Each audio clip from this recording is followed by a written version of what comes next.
वहां नियम है संविधान में कि कोई आदमी 10 वर्ष से ज्यादा बन ही नहीं सकता है, 8 वर्ष से ज्यादा। क्यों नियम है?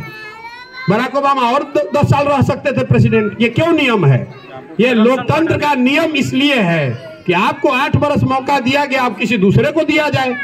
बिहार में हम लोग उस चीज को खत्म कर दिए, एक ही आदमी रहेगा, उसके बाद उसका बेटा रहेगा, उसके बाद उसका बेटा रहेगा। तो इसको तो आपने राजतंत्र बना दिया। राजा रहेगा, राजा के बाद राजा का लड़का रहेगा।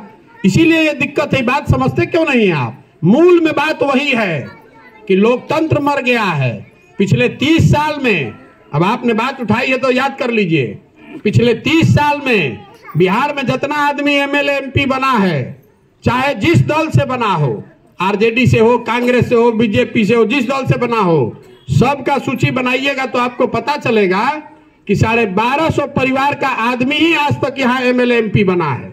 बिहार में रहता है 3.5 करोड़ परिवार, 1250 आदमी का परिवार कैप्चर करके बैठा है। किसी दूसरे को, गरीब आदमी को मौका ही नहीं है। वही रहेगा, विधायक का लड़का विधायक बनेगा, मंत्री का लड़का मंत्री बनेगा, तो सामान्य लड़के कहां जाएंगे भाई?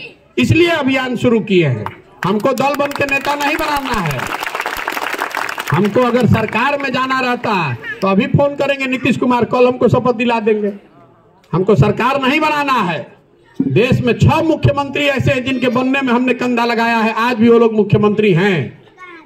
हमको ये व्यवस्था बदलनी है, बिहार की दुर्गति बदलनी है, और ये किसी एक व्यक्ति से नहीं बदलेगा। जब तक समाज नहीं जगेगा, आप नहीं जगिएगा, तब तक ये सुधरने वाला नहीं है। आप सोचिएगा कि कोई मंगल ग्रह से आके बना दे।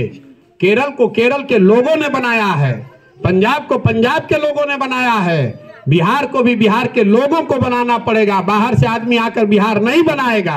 आप जगिए, नहीं तो नहीं सुधरेगा ये।